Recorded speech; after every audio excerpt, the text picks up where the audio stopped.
एक समय की बात है, दो राज्यों के बीच भीषण युद्ध प्रारंभ हो गई। उसमें से एक राज्य में सेना बहुत ही कम थी और वहीं दूसरी तरफ का राज्य बहुत ही विशाल था। साथ ही वहाँ के सैनिकों की संख्या भी बहुत ज्यादा थी। छोटे राज्य का राजा बहुत ही चिंतित था कि युद्ध तो बराबरी में होती है, इतनी ज्यादा सैनिकों के सामने हमारी छोटी सी सेना क्या कर सकती है। लेकिन दोस्तों, वह राजा स्वाभिमानी था। वह सोचा, पीठ दिखाकर भागने से अच्छा है वीर गति को प्राप्त हो जाना। राजा ने सेनापति से युद्ध की तैयारी करने को कहा, लेकिन सभी सेनापतियों ने युद्ध में जाने से साफ इनकार कर दिया।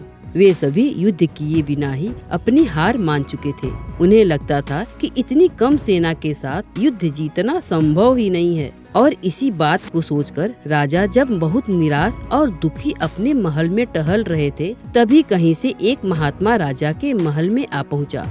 वह राजा से दुखी होने का कारण पूछने लगा। राजा ने अपनी मन की सारी बात महात्मा से बताई और तभी महात्मा ने बहुत ही जोश से बोला, महाराज, आप थोड़ा भी परेशान ना हो, मैं आपके सेना का नेतृत्व करूंगा, मैं बनूंगा आपका सेनापति। दोस्तों, राजा तुरंत ही उसे सेनापति बनाने को तैयार हो गए और युद्ध पर जाने की तैयारी शुरू कर दी। लेकिन राज्य के सभी सैनिक एकदम डरे हुए थे कि हमारे महाराज को हो क्या गया है, जो एक महात्मा को सेनापति बनाकर युद्ध में भेज रहे हैं। उस महात्मा को क्या पता कि युद्ध कैसे लड़ा जाता है। लेकिन राजा की आदेश को कौन टाल सकता था। सभी सैनिक महात्मा के साथ युद्ध के लिए निकल पड़े।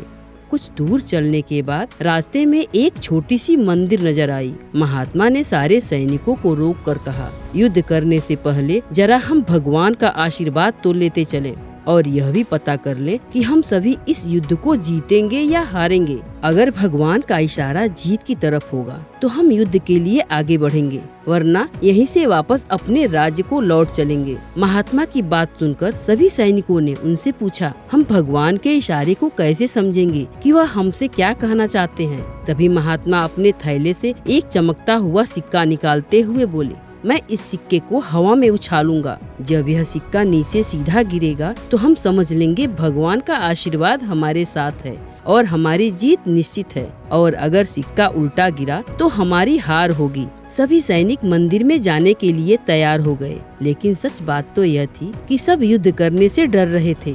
हालांकि महात्मा ने भगवान का नाम लेकर सिक्का ऊपर की तरफ उछाल दिया। दोस्तों, सभी लोगों की नजर उस हवा में लहराती सिक्के पर थी और साथ ही सभी सिपाही मन ही मन भगवान से प्रार्थना कर रहे थे, हे प्रभु, हम सभी की जीत आपके हाथ में है। और देखते ही देखते सिक्का जमीन पर आ गिरा, वह भी बिल्कुल सीधा। फिर क्या दोस्तों, जहाँ सभी सैनिक निराशा से भरे थे, अब वहीं उनका चेहरा खुशी से खिल गया। सभी आशा और जोश से भर गए और भगवान का जयकारा लगाते हुए पूरे विश्वास के साथ युद्ध के लिए चल पड़े। वह सभी मान चुके थे अब तो उनकी जीत पक्की है, क्योंकि ईश्वर का आशीर्वाद जो उनके साथ है। और दोस्तों, युद्ध लड़ने के बाद हुआ भी ठीक ऐसा ही।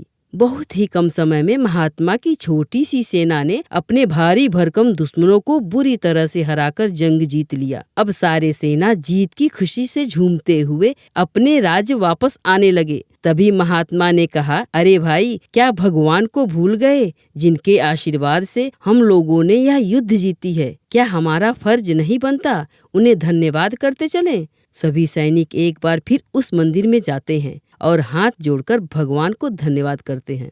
महात्मा सारे सैनिकों को बड़े ध्यान से भगवान को धन्यवाद करते हुए देखते हैं और तभी मुस्कुराते हुए सारे सैनिकों को अपने पास बुलाकर उस सिक्के को दिखाते हैं, जो कि युद्ध से पहले उछाला गया था, क्योंकि उस सिक्के का दोनों पहलू सीधा ही होता है। और तभी महात्मा कहने लगते हैं, युद्ध ना ही इस सिक्के ने जिताया है, ना ही भगवान ने। यह युद्ध तो आप सभी ने अपने आत्मबल से हासिल किया है, क्योंकि आप सभी आत्मविश्वास और जीत की आशा से भरे हुए थे और यही मुख्य वजह थी कि हम जीत गए।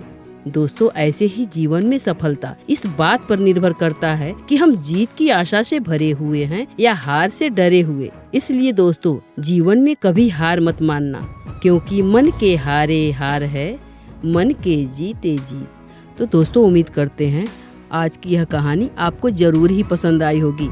आपका बहुमूल्य समय देने के लिए बहुत बहुत धन्यवाद।